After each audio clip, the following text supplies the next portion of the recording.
Okey geng, hari ni aku nak review satu kasut yang ada dekat tangan aku sekarang ni, iaitu model Ortus 8 Catalyst Liberté V4.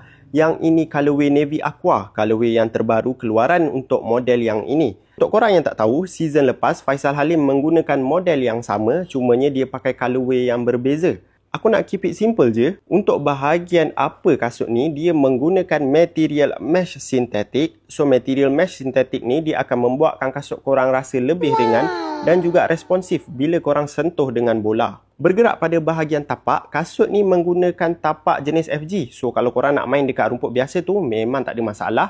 Tapi kalau korang nak buat main dekat rumput artificial pun boleh juga. Kasut ni aku akan suggestkan kat korang yang suka main dribble, yang suka buat cut tajam dan juga yang suka main turning. Kalau korang tanya position apa yang sesuai untuk pakai kasut ni, aku akan suggestkan korang yang main position left back, right back dan juga winger. Macam mana korang nak dapatkan kasut ni? Korang boleh walk in ke kedai kita, West Je Ashraf Sports, ataupun korang nak beli dekat website pun boleh. Ataupun kalau korang tak tahu macam mana nak beli, korang boleh roger kita. Kita akan guide korang sampai jadi. Ciao.